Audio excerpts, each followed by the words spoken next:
200 บาทได้พี่น้อง250280มาดูกันว่าจะได้อะไรบ้างมากสตอบ่มีบ่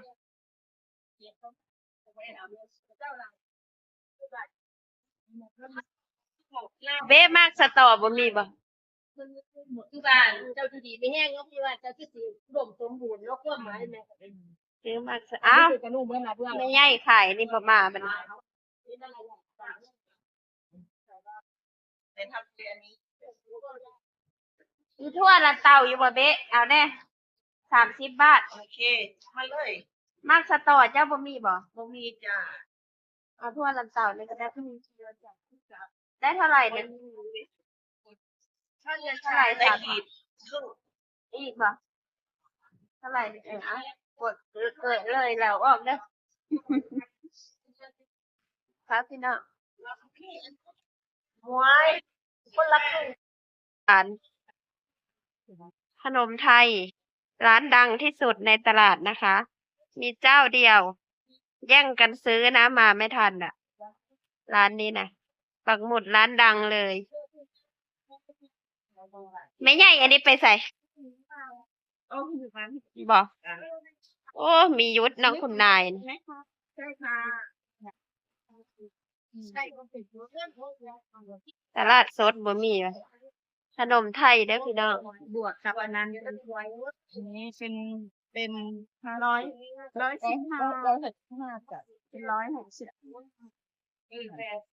แต่ก็หลายก็ ขนมไทย ดังทั่วทางโคนนะคะ มีร้านเดียวนะคะ บาท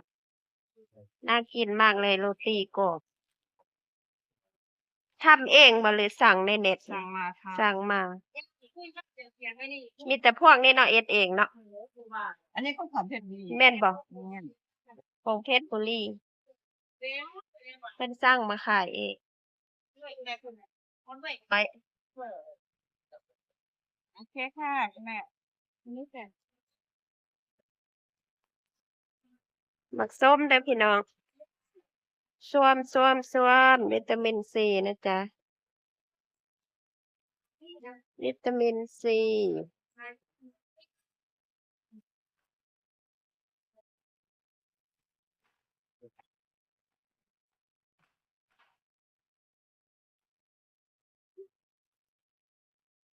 เลือกกันเด้อบักส้มจ้า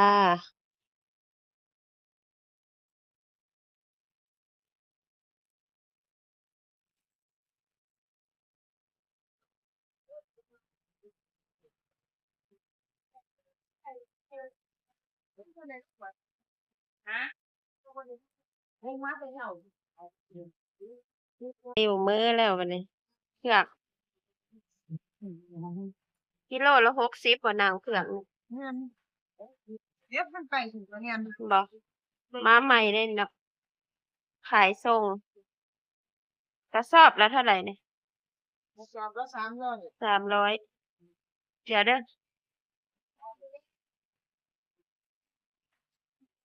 ธัญพืช มันสอบละ20บ่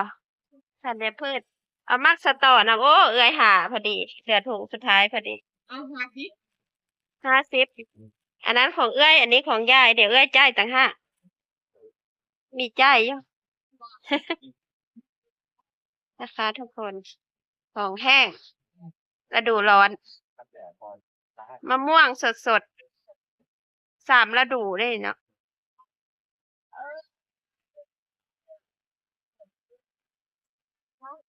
กะเพรา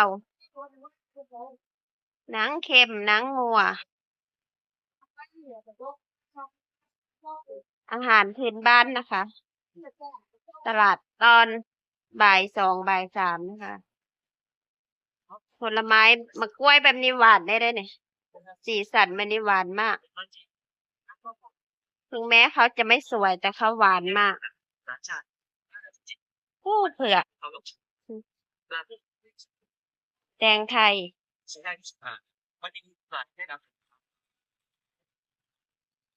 มะกล้ว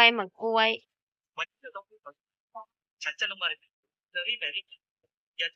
ขี้ดินงามได้นี่เนาะผลผลิตออกมาใหญ่มากซ้ำหัวไปธัญพืชนะคะ ทุกคนพาอัปเดตธัญพืช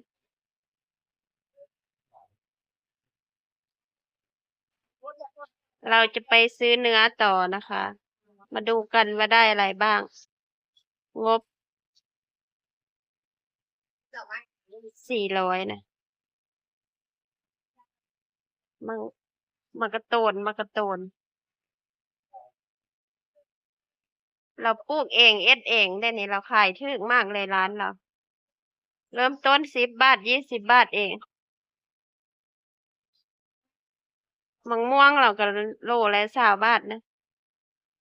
มะนาว10 บาท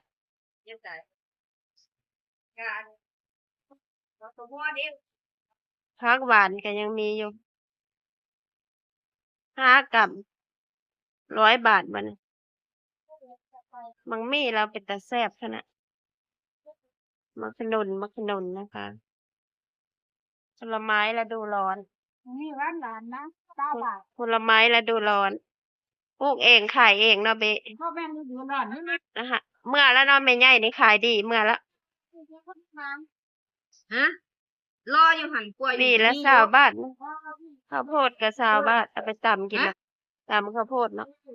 ตำใส่หมูยอ ตกปลา แกะ รถบัสหนึ่งพี่แต่รถตู้แล้วเขาจะแต่ละเดือน8 7 8 9 เนื้อ 12บ่คืน เนื้อนัว เป็นเนื้อแห้งนะ เนื้อแห้งเนื้อโคกุด อืม หมูอยู่นี่นะจ๊ะ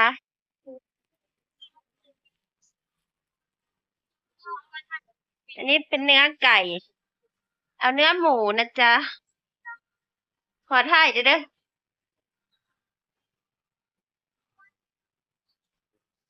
ที่นะจ๊ะนี่เป็นเนื้อปลาโซนสัตว์ปลาหมึกกรอบแห้งก็มีอ่องแห้งเราจะมาลุยเนื้อหมูต่อนะจ๊ะโลละ103 บาทเองไม่ถึกเลย หัวไหล่สะโพก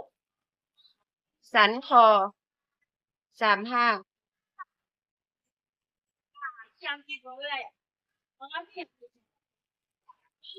เราจะเอาเป็น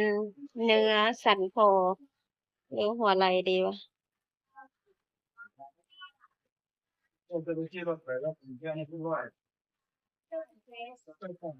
นะคะพวกบดอะไรก็มี หัวใจ เนื้อวงเนื้องัวหมูหมีมีหมดเน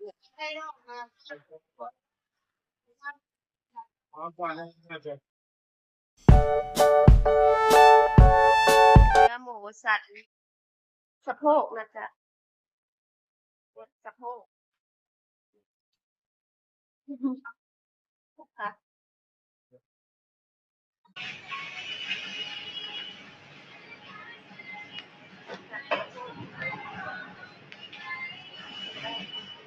ผู้ที่รับชมนะคะ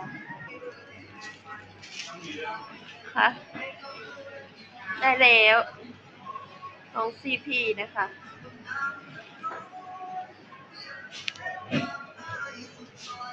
เดี๋ยวเด้อขอรีวิวกันเด้อ แป๊บหนึงเดี๋ยวมาจ่าย นี่ของแห้งนะคะของแห้งมีทุกอย่างนี่ก็จะเป็นพวกทอด ขนมมีหมดนะคะ ขอบคุณที่รับชมนะคะ บ๊ายบาย เจอกันใหม่คลิปหน้าและคลิปต่อไปค่ะ380นะคะ ได้ขนมจีน ได้เนื้อหมู ได้ส้ม ได้ถั่วลันเตา ได้แบบสตอหอมรวมแค่นี้นะคะ380